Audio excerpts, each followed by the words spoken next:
Good evening, everyone. I would like to call this month's Board of Education meeting to order. I would like to thank everyone present and everyone that's listening to us.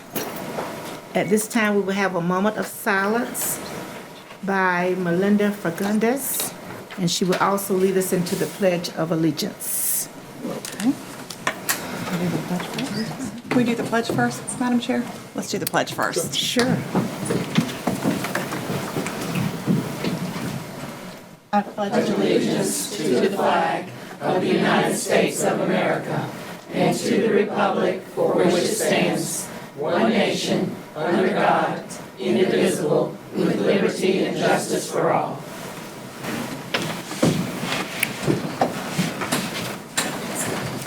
At this time, we're going to have a moment of silence, but beforehand, I would request people to remember Kay Getzinger and her family. She's one of the teachers that passed away during the first week. Keep them in your thoughts and prayers. And just the safety of our schools. We've had a great start and just a continuation that we move forward through the school year in a positive way.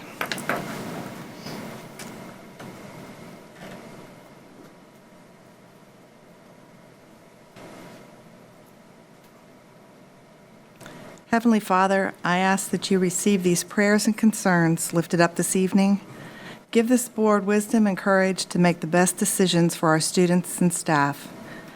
Lead us with integrity that our decisions may reflect what is right and good. All glory be to you, loving God, now and forever. Amen. Amen. At this time, are there any adjustments to the agenda?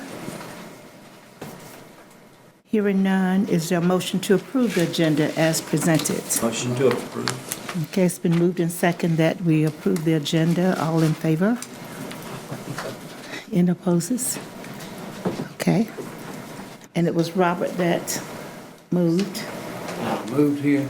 Melinda and Robert that seconded. Nate Worth moved. And- Worth moved, Robert second. Okay.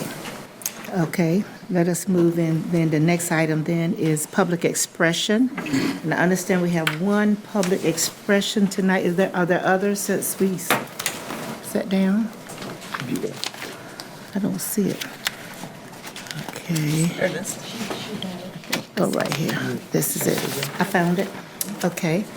Amber Yos is here tonight, and you only will be given 3 minutes to speak, and we do not respond to you. We listen, and we do not call anyone's name, or that means staff or student, in terms of your public expression. So at this time, will Ms. Amber Yost come forward? And she has given us a copy of her concerns. Okay.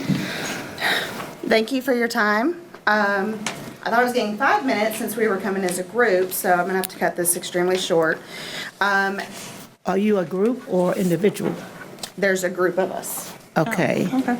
Well, you have 5 minutes representing the group then. Awesome. Okay, thank you. Thank you. Right. Back in May, the cheerleading program held their annual tryouts, and these were not conducted in a fair manner. My daughter has played many sports, from volleyball, softball, soccer, and most recently cheerleading. Making the cut is not a huge issue for us, as we are all well aware you either have the skills for the team or you do not. It's just life. The last 2 years she has been on JV team and has rocked it, going to nationals both years. She has worked hard and has gone above and beyond to make sure that whatever stunt she has been asked to do, she has gone out full out. For the last 2 years, I have sat back and watched a lot from the sidelines related to what has been going on with the varsity side of things while my daughter has been on JV. And the first thing I noticed was that the varsity coach doesn't really care about the athletes themselves, as she is all about her image and winning as a coach. For example, when athletes are hurt, they are pushed to compete regardless of their status. The attitudes of the athletes closer to nationals got very intense toward the varsity coach because of her lack of motivation and encouragement for the girls. It has been about win, win, win. We all want to win, I get that, but they also join to have fun and build camaraderie. The second issue is that the contract clearly states that parents are not to be allowed at practices, and as a paid employee, I feel like relationships from coach to student parent have gotten lost and therefore creating a favoritism issue. The varsity coach has told the girls that she is only coaching until a certain student graduates. That right there put the rest of the athletes feeling as if they aren't worthy. We were not allowed to practice and tryouts, but one parent was able to attend practices while others were removed as well as tryouts. It has been reported that the particular parent has apparently charged things to the cheerleading account even though she is not on the account. She charged $60 to the account for senior flowers as well as $250 for shirts that she took upon herself to create and order. In turn, this made the account to be more of a deficit than it had been due to athletes not paying their dues on time. As stated above, this particular parent was allowed to participate in tryouts, which was against the rules, and I'm concerned that her input was taken into consideration along with my daughters, or with her daughters, for my daughter to not make the cheerleading team this year. Her daughter and my daughter used to be really good friends and had a falling out last year in which it was relayed to other girls by the varsity coach that my daughter would not be on the team 2 weeks prior to tryouts even taking place. Nothing that happened between the girls should have been brought up for tryouts. It should have been based strictly on skill and points. The parent at hand has intervened when children are injured, making it difficult for parents to get to their child. She is not a medical professional and should therefore back off and let parents make decisions and handle situations themselves along with whatever medical professionals are available. This leads me to another issue. The judges for tryouts were picked from ECCAT staff, in which the cheer team practices at. This is fine, but the coaches chosen are also best friends with the mother and daughter. So from what I have heard from a former JV coach, we feel my daughter scored high, but in reality, and should have been on the team, but they have changed the scores to reflect otherwise, along with the already premeditated decision 2 weeks prior to tryouts that my daughter wouldn't be on the team. This is very unethical and should have been based on whatever the girls scored. But like I said before, the decision for my daughter to not be on the team was made by the varsity coach in part of my daughter and another girl having a falling out. There was also a girl who made the team but never physically tried out because she recently had surgery, so the judges watched prior videos from other years. This is also unfair on many levels. The varsity coach is known for being close to a particular student and her mother and has taken vacations together, partied together, and simply hung out at the coach's house. This is fine to an extent. When it comes down to being professional, the friendship needed to be placed on the back burner and this was not had. Toward the end of the season last year, the varsity cheerleaders were looking to the JV coach for help and encouragement because their own coach didn't take the time to do so and cared about her image in winning. I have received many emails and texts from other parents and even current and former students regarding why my daughter wasn't on the team. And the messages ranged from, "This is rigged," and to fight to get the varsity coach out of the cheerleading program before it falls apart completely. My daughter has moved on to volleyball and has put cheerleading on the back burner for now until a resolution is determined. But meanwhile, the aforementioned student continues to carry the cheerleading drama over into a completely different sport in which she doesn't participate in. This has been verging onto bullying. Like I have said before, we have been parents of many sports, and making the cut is like making the interview for a job. You either have it or you don't. I am not only fighting for my daughter, but I am fighting for the program and for future students so they don't have to be treated this way because some child and her mother don't like that individual. I am fighting for the mere principle. Thank you. Thank you, Ms. Shust. Okay. And that is the only group that we have for public expression this evening. Thank you. So at this time, we will move into consent agenda, and this does include our transfer hearing is also a part of this. So could I get a motion to approve? Go right ahead. I move to approve the minutes for the transfer hearing. It has been moved and seconded by Carol, moved by Mary Blunt Williams. Is that for the entire list of items on the For the entire consent list of consent items under agenda? appeal, yes. Yes. I second. Okay, it's A been, motion to approve the consent items. thank you. It's been moved and second to approve the consent agenda. Mary made the motion and Caroline seconded. All those in favor, say aye. Aye. Okay, any nays? Okay, ayes have it. Now we go into our New business. I don't have the yellow folder. Okay. I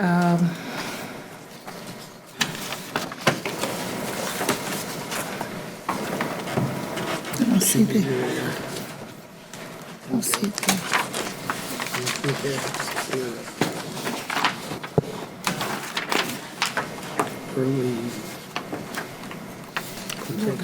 Early literacy. Oh, yeah, early literacy research, okay.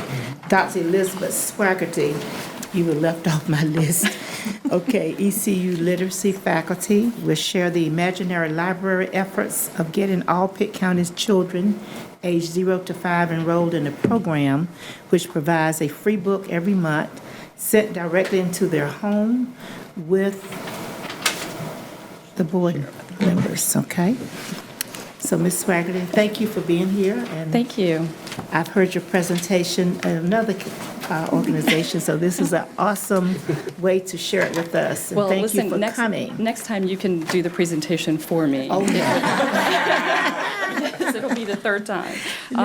Thank you very much for the invitation to be here. I'm so happy to make the trek from East Campus at ECU and come over here and hang out with the superstars of Pitt County. I want to take a moment to thank each of you for serving Pitt County. I know that you work tirelessly. Well, maybe that's not the right word. You might be a little tired with all of the work that you do. But from the perspective of a teacher, educator, and parent of 2 public school children, I really appreciate all you do to advocate for public education here in our area. So I had to do that plug really quickly. As she said, I am Elizabeth Swaggerty. I teach in the Literacy Studies Department at ECU in the College of Education, and I brought along with me 2 colleagues, Dr. Terry Atkinson and Dr. Kim Anderson. We are all on the research team, but we don't have very much time to do this presentation, so I'm the designated talker. They will be here to help answer questions at the end. So I will get right to it. I'm going to start with a question I'd like to pose to the board members. When do children learn to read? What is your opinion about when children learn to read? At home. At home. At home, okay. Before school. Before school, before preschool, before kindergarten? Okay. I should have known asking this question to a room full of school board members that you guys would be smart in your response. The answer to that question varies depending on the community members that I'm speaking to. But I'm trying to kind of get at this idea that literacy does begin at birth. In this picture, there's a baby, and this baby is learning about how literacy works. You see the baby holding a book. The baby knows that you hold books. If we were sitting next to this baby, you'd probably see pages turning. You might hear some gibberish. You know, the baby is associating talk with reading and meaning. So these are the beginnings of literacy skills developing, and we call this the emergent literacy theory. So it really acknowledges that literacy learning begins at birth and continues and builds over a child's lifetime. So that foundation of literacy learning begins before formal schooling begins, whether it is in preschool, hopefully, or in kindergarten. So we know that children's readiness as literacy learners at kindergarten entry, at that spot, strongly predicts their early literacy reading acquisition and their trajectory toward reading success throughout school. Conversely, if children are not good readers by the time they start 3rd grade, they are 4 times more likely to drop out of school, have poor health, and have limited future income and social mobility compared to those children who do have a good start. So clearly, investing in early literacy pays dividends when it comes to successful school journeys and particularly high school graduation. I think some of you in this room are probably familiar with this lady. Her name is Jennifer Christensen, and she is a former Pitt County speech and language therapist, and she found that the children that she worked with in their homes who developed more slowly in speech and language in their early years often shared a common factor, and that was that there were few or no books in their homes. So she would ask these children to go find a book for her, and they didn't have any books, or they just had, 1 or 2 books. So she began to talk to community stakeholders about the possibility of an early literacy coalition, and in 2014, this coalition started.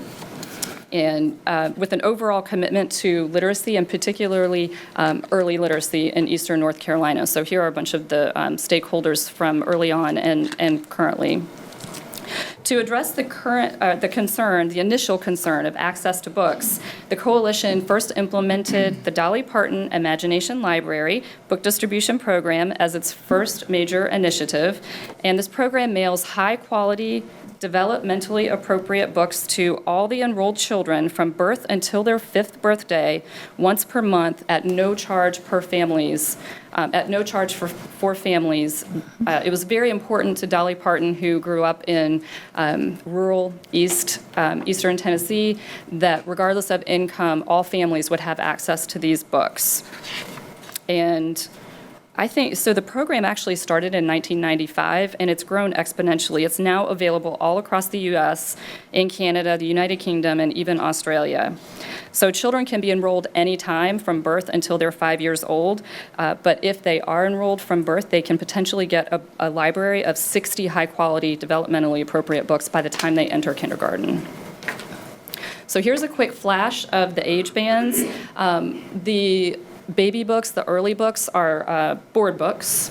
So they're the kinds of books that babies, chew on and throw and end up, in the sink and whatever. And then as the children get older, they get these paperback books, and they actually have book-specific parent suggestions in the back of each book as well.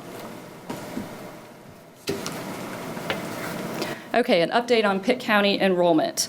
So the Imagination Library provides the infrastructure of the core program, including managing the central database for the book order system, coordinating wholesale purchasing, the cost of the program's administrative expenses, coordinating the mailings, et cetera, et cetera. Pitt County children began receiving the Imagination Library books in 2016 through the efforts of the Early Literacy Coalition and the United Way of Pitt County. Recently, the North Carolina legislature granted over $10 million in Smart Start funding for Imagination Library. So Pitt County United Way, through Martin Pitt Partnership for Children, enrolls kids here locally and pays a portion of the wholesale book cost and mailing fees, which is about $2 per month per child. And it amounts to a cost of $25 per year, approximately, per child enrolled. And this is a true bargain to receive an entire library of these high-quality books for a child. So there are currently 12,625 children that fall in that age band of birth to 5 years old. So that's our total number of babies, okay? Of those children, 7,172 children have been enrolled in the program at some point since its inception. And keep in mind that over 2,000 have aged out of the program, so they turned 5. Currently, there are 5,046 active participants in total. More than 90,000 books have been distributed since 2016. Just for Pitt County. Those numbers are pretty amazing, aren't they? A lot of work went into those numbers. Okay, so now I'm getting to the point of me being here tonight.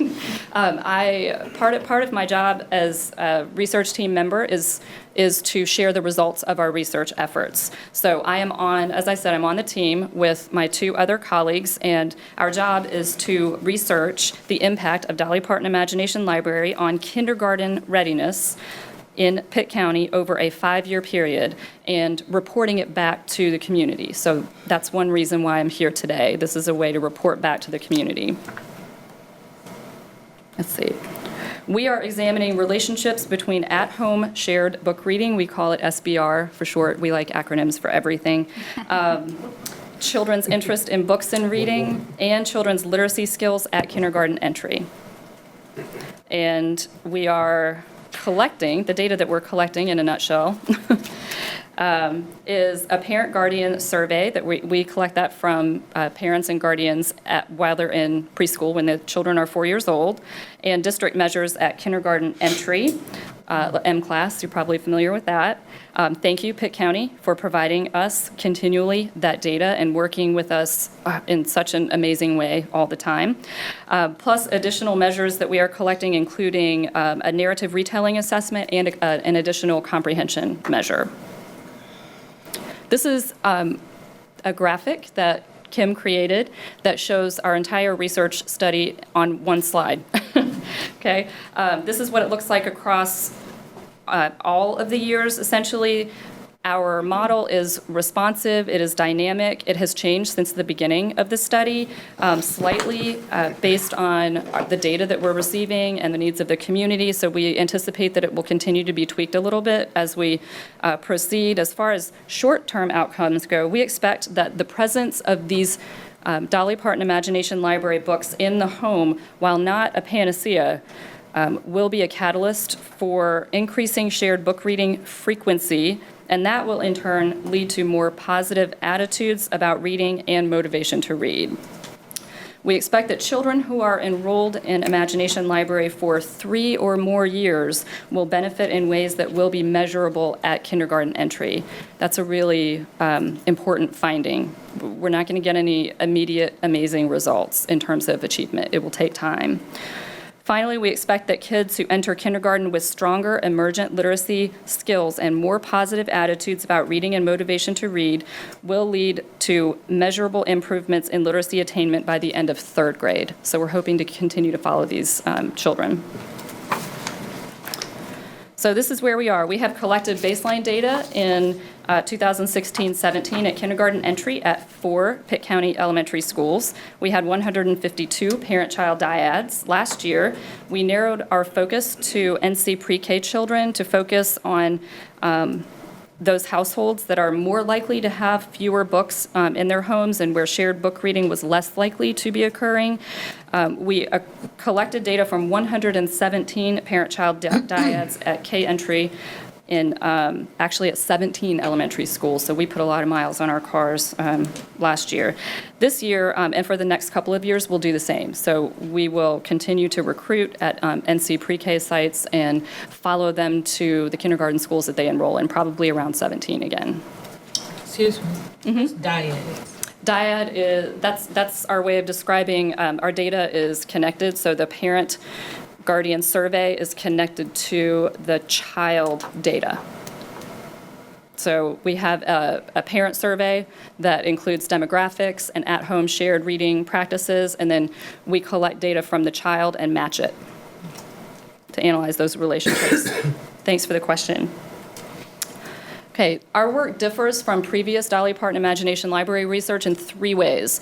One, we have baseline data. We were able to, at the last second, we slid in before Imagination Library came and was implemented, and we collected some baseline data. So we have that baseline data before children started receiving books. The second way it is different is that we are including a much broader range of language and literacy assessments that measure not just the easy to measure skills like letter naming and things of that nature, but we're really trying to include more robust assessments that look at unconstrained skills related to reading comprehension and motivation as well. So we're collecting more stuff that's going to hopefully provide a richer picture in terms of achievement. The third way is different is the formative design of our study. This has been a little bit of a struggle for us because as researchers, we like things to be clean. We want to have a plan, we want to stick to it, we want to collect the data that we set out to collect and match everything up. And, there we go, here's our numbers. But the formative design of this study has made things a little bit messier, but much, much richer because we are working with the community. We're working with the United Way, Martin Pitt Partnership with Pitt County Schools, and changing things up based on feedback. We're also making decisions as we get data. So the formative design of the study is not a thing that you'll find in the research on Imagination Library studies so far. So that sets us apart. Okay, so prior to Dolly Parton Imagination Library implementation, we found that, not surprisingly, higher household income and parental education were in fact associated with more frequent reading at home. As I said, many of us in this room might have made that guess, and that is already in the available research, so we weren't surprised to find that. But what did surprise us was that only 23% of parents reported reading to their child every day, regardless of education and income level. And when we looked at the reading everyday data, not even the college-educated group reached 50%. So we learned that we still have some work to do as a community to get the word out about the importance of shared reading. When kids were read to every day, they were more likely to enter school at or above the designated cutoffs for proficiency, more familiar with narrative story structure and story comprehension, and they were more likely to ask to be read to or to look at books on their own. So that's key indicators of reading motivation. Because this is what I think is the most interesting data that we collect, I'm going to share a little bit more about this with you.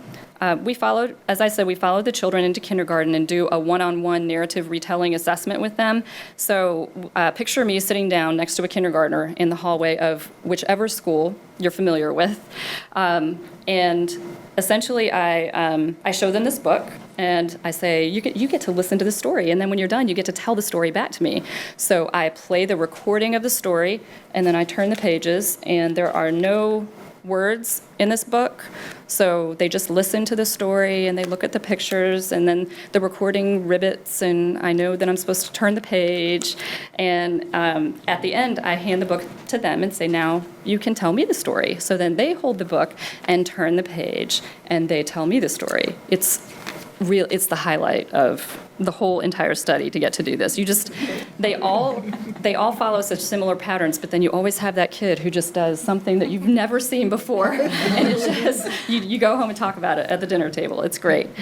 So this is a story about a boy with a pet frog in a jar. The frog escapes while the boy is sleeping, and then the boy and his dog try to go out and find the frog and bring him back. This is an example of a transcript of a child whose data was matched with their parents who reported little to no shared reading prior to kindergarten. So this child said, a little boy, he got a frog. A dog looked at a frog. A little boy, he had a pet frog. A boy say, the frog is gone. Little girl is sleepy. There's no little girl in the story. The frog out. Now a little boy look at he boot, and no frog was in there. That little boy said, frog, where are you? A dog fall. Him was okay. Now a paw is not broken. Now the little boys say a dog. And then it goes on after that. Okay. So I show you that for comparison purposes. Here's a narrative retelling transcript of a child whose parent or guardian reported more frequent reading at home. So a little boy had a pet frog. When the boy and the dog were asleep, the frog jumped out of the jar. So the next morning, when the boy and the dog woke up, the little boy's frog was gone. Where are you, frog? The little boy said. He even looked in his boot. He yelled. And then the dog tried looking in the jar. But when his head got stuck. The little boy called out the window. Where are you, frog? He said. The dog was too heavy. He fell right down. The little boy got out of the window and made sure he was okay. So this is real kids, because this is how they talk, right? I share this with you to share how much more robust the second retelling is, and how many features of narrative story structure are present here that weren't present in the first example. And this is what we see over and over and over again, and it's turning out to be a real indicator of achievement, and we're hoping long-term achievement as well. So in year one, we call this year one. After baseline, in year one, children started receiving imagination library books. So this is the first chunk of our data in which the children were receiving the books. We saw an increase in parents who reported reading to their children 3 or more times per week, thank goodness. An increase in children's interest in books and reading. Again, this is a very good sign. This is consistent with our short-term goals and with the previous research, and gives preliminary support to the idea that Dolly Parton Imagination Library books serve as a catalyst for this shared book reading. However, we found that nearly a quarter of parents did not know that the books provided suggestions in the back. Almost 20% indicated that they knew about the suggestions but did not use them. And this is something we're really paying attention to because these suggestions are actually really good in terms of giving ideas to parents and guardians about how they can make the most of the books and engage their children in some really high-quality interactions around the books. So when we're out and enrolling new children now, we have sample books with us, and we make sure we point those suggestions out to encourage parents to look at them, because I think many of us aren't really accustomed to looking at that inside back flap of a book and paying attention to it. So we're really looking to get past the idea that just receiving books is all it's going to take. You know, it's we're highlighting the interactions around the books as being important as well. So in terms of our next steps, we will continue to collect data for years 3 and 4. And also, in order to link our research with the community, we are continuing to partner with United Way and Martin Pitt Partnership to publish quarterly newsletters. They're called Free Your Imagination, and I think you have all 3 of them in your purple folder. We wanted to make sure you had all the handouts, okay? Lots of reading material.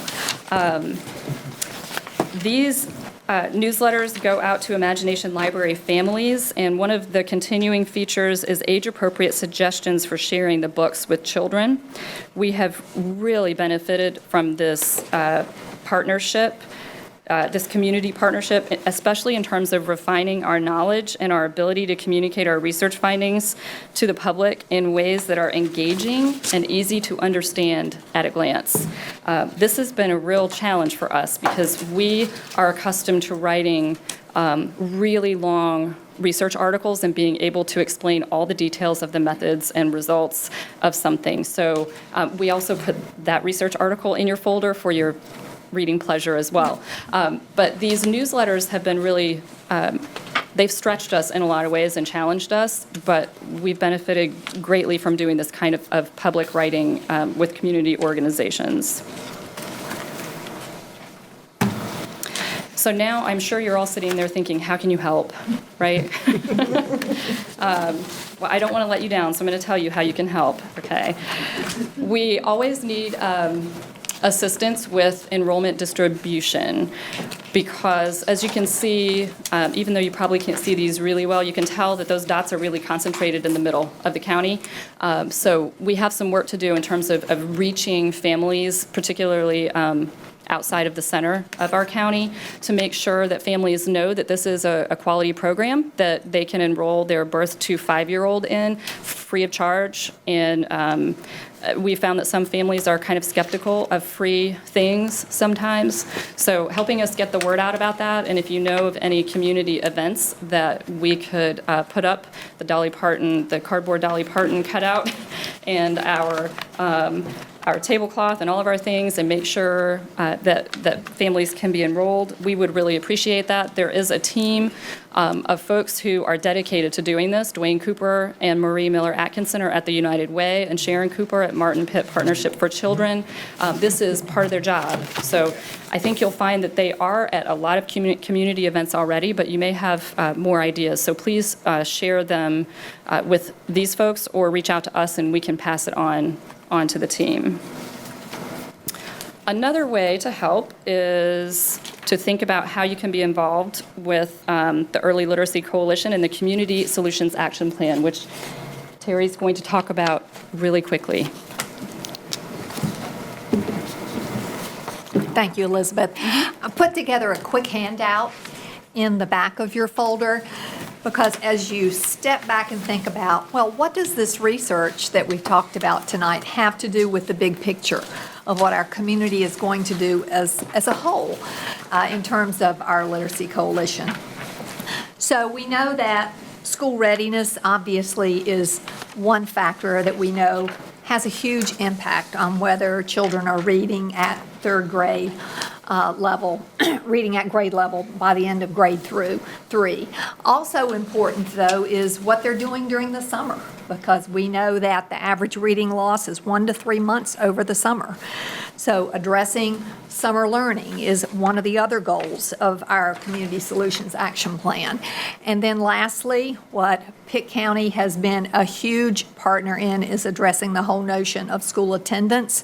We know and we have found in going out to these 17 schools to meet with these little ones and do assessments that guess who often is not there. And we know this attendance issue is huge at the K-3 level. So I included for you the proclamation that Ethan Linker just issued. Across Pitt County, this is part of a national effort to really target school attendance during the month of September. We will be putting together a subcommittee and asking a member of the school board to be a part of that subcommittee to address school attendance in some substantive ways. And we have some excellent guidance from the North Carolina Early Childhood Foundation to help us and give us resources about what works and what can really impact and help families, not only in terms of how to get them to school, but if there are barriers, how we can identify those and address them collectively at schools. So all of these leading indicators, we will see, hopefully, an impact data within 3 to 5 years. The long-term indicator, of course, would be to see that children are reading on grade level by 3rd grade. I just wanted to include for you a program that Pitt County's looking at. It's on the back of this front page. It's called Kids Read Now. I just wanted to get it on your radar because this is a program for children ages K-3 that is much like Dolly Parton Imagination Library. But what would happen would be that in the schools during the end of spring, they would receive books at their level to take home over the summer, and then they get books in the mail all summer. And the data is very clear that this program works. We know that kids who are enrolled in the program over the first year show at least a month's growth in terms of summer learning loss, and those who participate in multiple years do even better. So we're looking really seriously at this program. Pitt County will do some investing. We're looking at getting an outside funder to help support this, to see if this can be another way that we address the summer learning loss, in addition to putting up a parent portal, cataloging all the summer learning opportunities in Pitt County. Lots of parents don't know what they are. And then, of course, addressing school attendance at the district level. So just a little data on the back for you, for those of us who say, does attendance really matter? That tells us what scores look like when we look at kids who are in school and aren't. So we tried to just select some key information for you to take with you. You'll be hearing more about the Literacy Coalition as this Community Solutions Action Plan goes out to the Campaign for Grade Level Reading for review. If you don't know what the Campaign for Grade Level Reading is about, I encourage you to Google it and find out that this is a national alliance of states, of government agencies, nonprofits, foundations that's been in business since 2010, and they've helped over 300 communities across the United States write a plan for how we're going to help all the kids in our community be reading on grade level by 3rd grade. And the resources and the support that they provide is really impressive. So we're excited about being a part of that, and you'll be hearing more about that plan and its review in the future, and we hope you'll be joining us as we seek to address this as a whole community. Madam Chairman, Yes. Ms. you taking Williams. questions now? I have a question. Yes. Oh, I'm sorry. Yes. Okay, over the summer, school's just starting back, but we have, I know my family, and I'm sure other families that have grandparents that their relatives, they come to spend the summer down south, or they go up north to spend with their grandparents. How could this help them? can these books go to their grandparents' house and be waiting for them, or can they receive these books while they're on summer vacation at their grandparents' house up north? Well, one of the things we find as a benefit about this program is that parents are very much involved, as well as teachers, in setting up where these books will go over the summer. So the parents make a commitment to being contacted by email, text, or telephone. So there's interaction between Kids Read Now and the parents or the grandparents or whomever. So the parent would designate where these books are sent. And then they show up regularly, 9 books across the whole summer. Good question. Thank you. But Imagination Library, not the case for Any other Imagination Library. questions? Yeah. Any other questions? I have one. Any other questions? In terms of the purchase of the books, do you have certain authors that you are getting them from? And I guess I'm getting to my point is having a diverse collection of books that kids can see themselves in the books, so we can begin to I love that question. help them understand who they are and let other people know who they are, so you can learn from all cultures. Yeah, that's and all of that. That's such a is wonderful real question key. and of great concern to us as literacy educators and researchers in that area who love children's literature and understand the importance of windows and mirrors. You know, reading books that you Self-esteem. can see yourself in, and books that you can learn about others. Other Books that are people. like your life and books that are not like your life. Right. So this. The Dolly Parton Imagination Library program has a panel of children's literature experts who Great. select the books. And so they definitely keep an eye toward that when they make the selections. And the books do reflect diversity in lots of different ways. Right. And there's I'm not sure how many books are bilingual, Spanish and Great. English. Great. That's the only language that's represented, but. In terms of the summer reading program, one of the things that really drew us to this program is that they're very receptive to feedback about adding additional titles. Yes. Our reading faculty plans to be a part of that discussion, which we're very excited about. Also, about 30% of the books at this point are bilingual Great. in the summer reading program. So the sample books that we brought to show Dr. Linker and some of the curriculum folks, we were really, really pleased with the selection. But I think it's something that they're willing to look at and accept Yes. feedback about if we wanted to broaden those possibilities. Great. Okay, sure. I have a question. Melinda. Is there information throughout the community, for instance, in pediatrician or OB offices? I'm a nurse practitioner in intensive care nursery and strongly encourage my parents to read to their babies. And I know that might be where you could capture a lot of participants when they're getting health care prior to delivery. Big advocate for reading. And that is right in our Community Solutions Action Plan, and we actually have a group that's getting ready to work on that.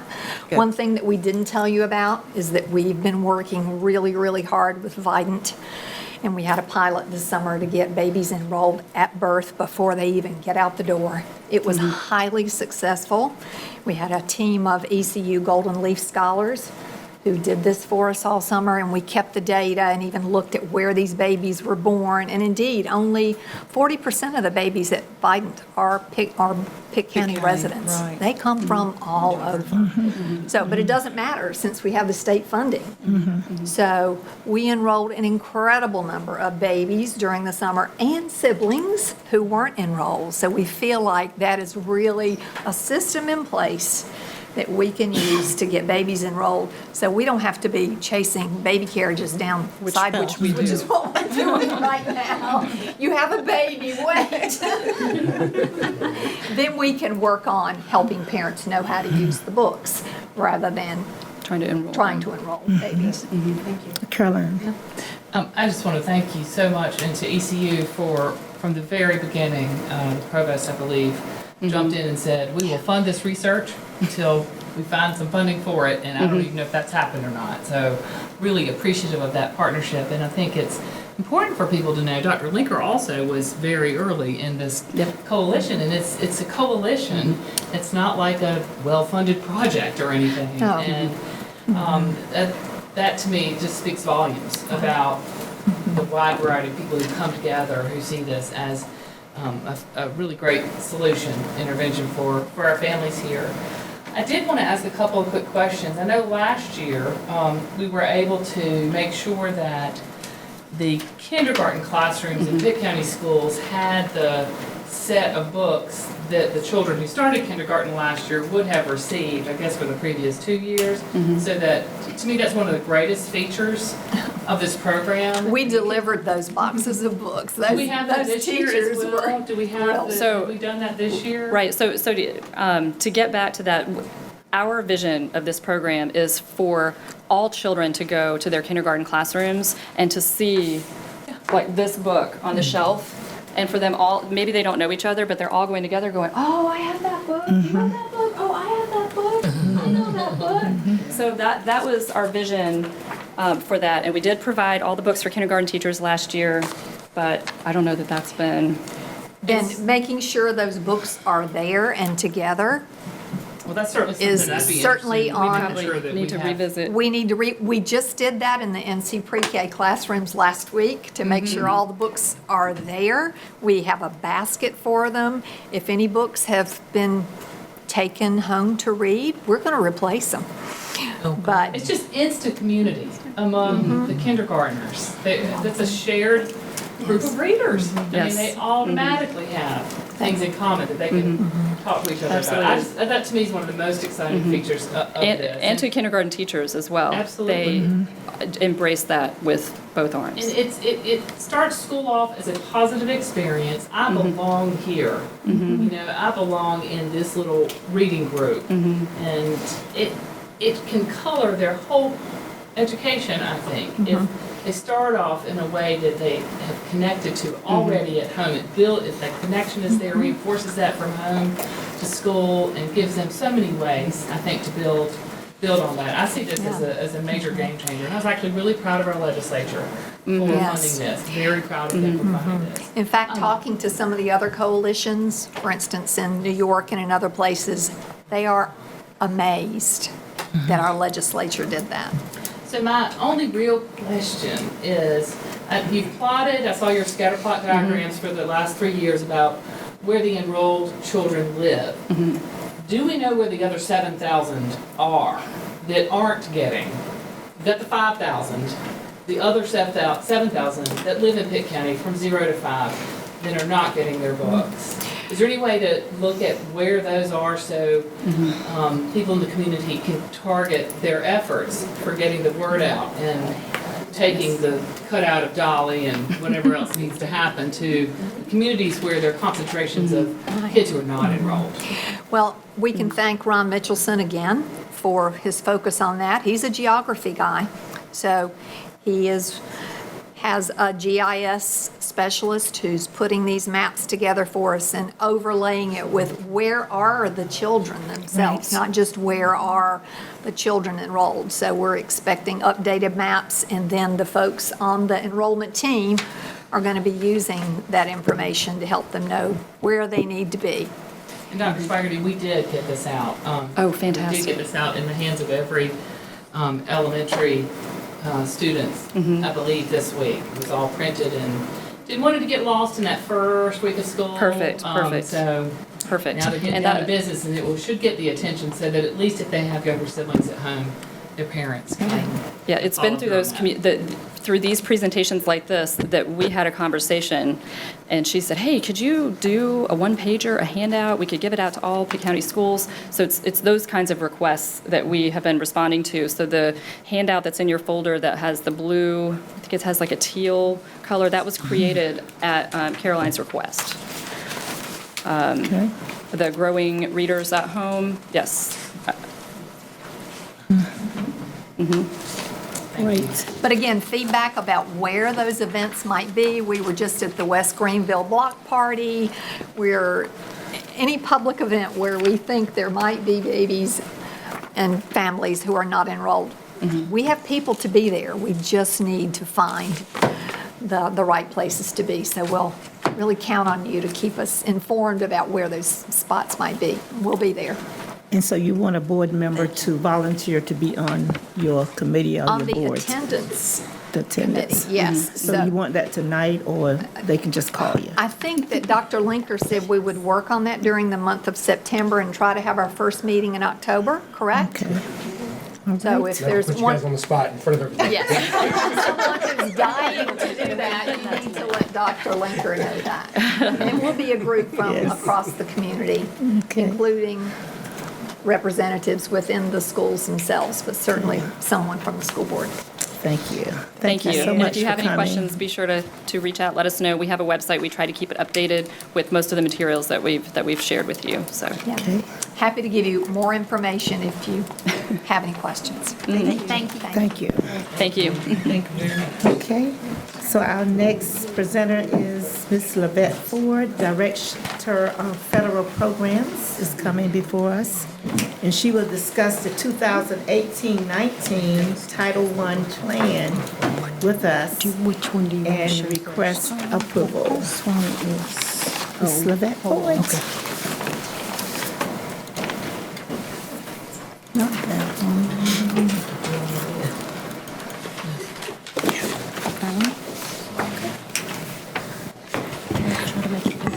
Okay. And they have access to it on their computers, correct? Okay. Good evening, everyone. Thank you for allowing me just a few minutes to provide for you an overview of our 2018-19 Title I plan. Before you, you have the Title I funding budget.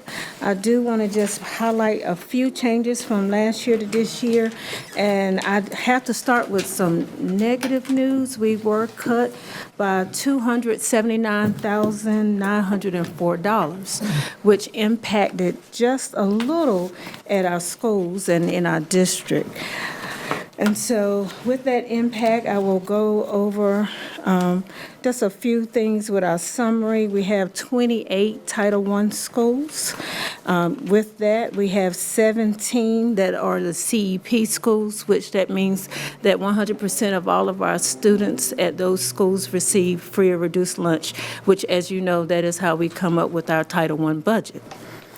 Also want to share with you that many of our monies are going into the district to support some district initiatives as well. Again, with the cut, that was cut a little bit as well. So it's impacted us in a negative way, but we are resilient and we'll be able to go forward with the plans. All of our Title I schools have to submit plans, and everyone has. And so from that, we'll be monitoring to make sure that they're using those dollars wisely and in a fiscal manner. I would like to call your attention to the projected 2018-19 Title I allocation. And let me try to get it. Carol, I might need you to help me, please. This one right here. Okay. Let's make it bigger. All right.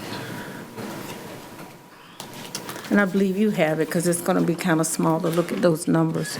But you'll see here at the top, those schools listed at the top are the schools that are above the poverty band. And you can see that the majority of them are our CEP schools, where, 100% of the students receive free and reduced lunch.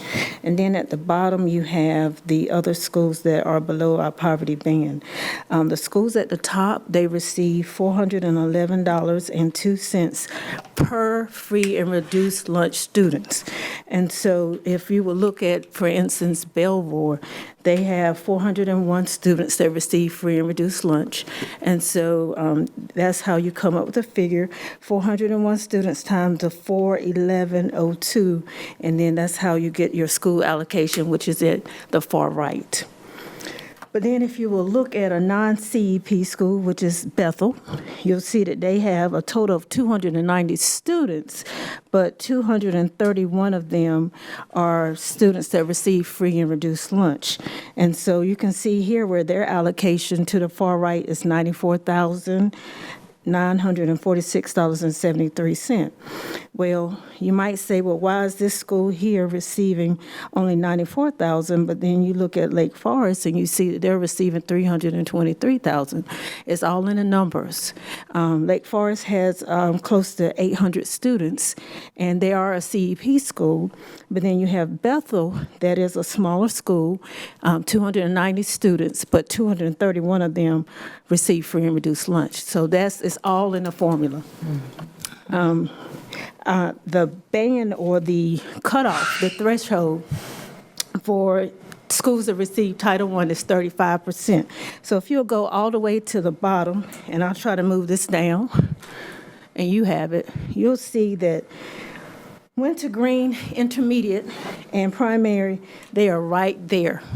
They're at 36%, 37%. So if they go below 35%, then they will not be able to receive Title I funding for next year. So they are right there. So I just want you to know that it is all in the numbers. Again, we will be closely monitoring their Title I plans to make sure that they are using that in a fiscal manner. I will take any questions that you have, but just the few changes that we have, we will cut $279,000. I'll keep saying that, but that's where we are. And at this time, I do seek your approval of this Title I plan. Okay, are there questions or comments? Move to approve. Okay, it's been moved by Mary and second by Robert. All those in favor? Any opposes? It's been approved. Thank you so very much. I'd like to say something else. Ms. Ford, I know it was a difficult move for you to come to central office to do this for us, but I see a lot of the work that you are doing in our community, and you're at almost every school expressing about how important it is for fund allocations and parent involvement on parent night. I want to thank you for being in my district. I know that you visited at least 3 schools in my district already, plus including open house. Yes, ma'am. So I want to thank you for the job that you're doing and to continue to do so, and we wish you much success in your new role. Thank you so very much. You're welcome. Okay.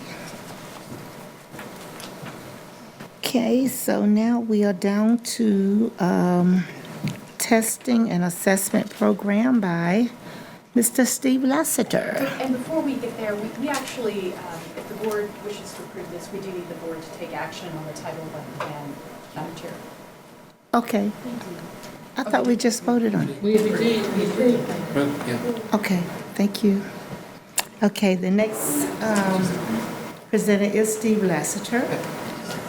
And this is the first reading of revised policy 3410 for testing and assessment program. And he's our new assistant superintendent of educational programs and services. Welcome to your first meeting with us.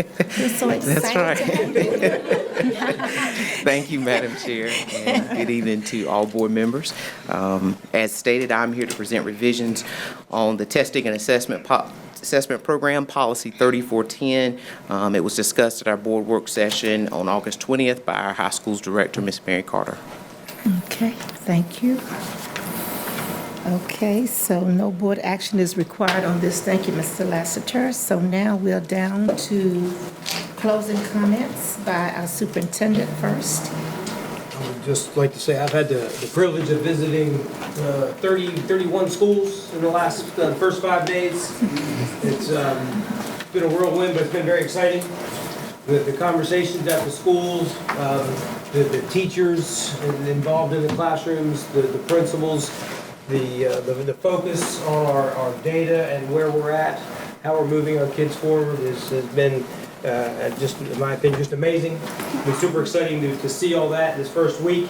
I would like to just remind, if you actually get a chance to go look at one of our high schools, you will notice that the entryway corridors have been installed. They're not actually wired yet, but they're installed and doors are functioning. So you'll be able to go and see that in process. If you go to some of the other schools, you'll see where the access cards or the swipers have been installed. They'll be, as we move forward, I know Matt Johnson is getting more and more of those done on a weekly basis, so you'll see more safety items installed in our schools over the course of the next several weeks. I hope somebody will mention the SRO grant we received. We'll be adding 10, maybe even 11 additional SROs into our schools. And it was mentioned that earlier that attendance awareness is huge, and Pitt County Schools is taking part of the national push to make everyone aware of attendance in our schools. So we certainly appreciate our support from our community. East Carolina has been a major support in making this happen, and we appreciate them being here tonight. Thank you.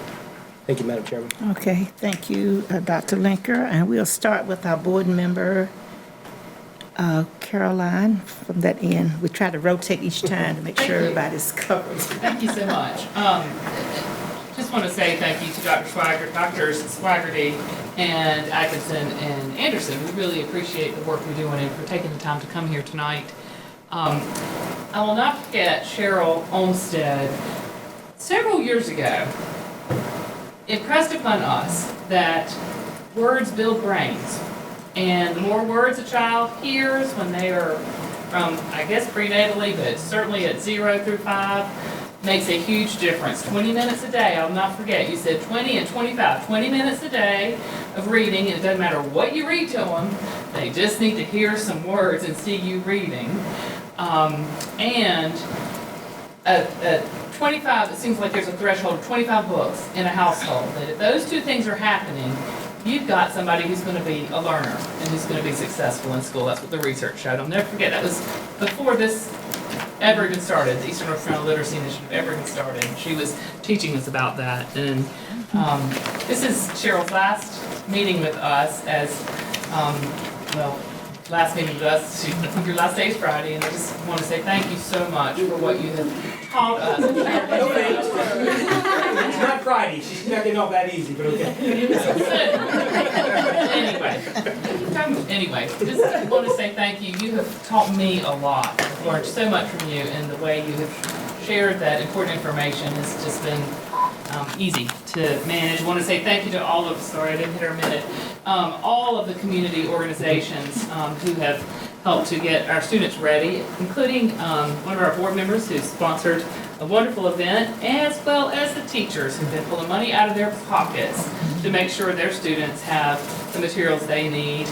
And again, thank you to the Backpack Buddy supporters. That's starting back this week. Our children do need to eat on the weekends. We thank our church partners for that. Okay. Melinda? 1 second to spare. Well, I had the privilege of attending 3 open houses the night. I went to 2 elementary schools as a board member and then high school for the third and last time as a parent. And so all 3 schools, it was wonderful, and I'm sure it was like that across the county. I want to say thank you to all the teachers that have worked so hard to get ready for this upcoming school year and spending time with our children to get them excited and teach them all the things that they need to learn to be successful in life. I would like to say thank you to the Imagination Library and all those wonderful people at ECU. Reading is so important to me. I have a daughter who's dyslexic, and we struggled, and so I know how hard it is for some students to be able to read, but how important it is to read. And I just cannot tell you how important, if you can read, you can do anything.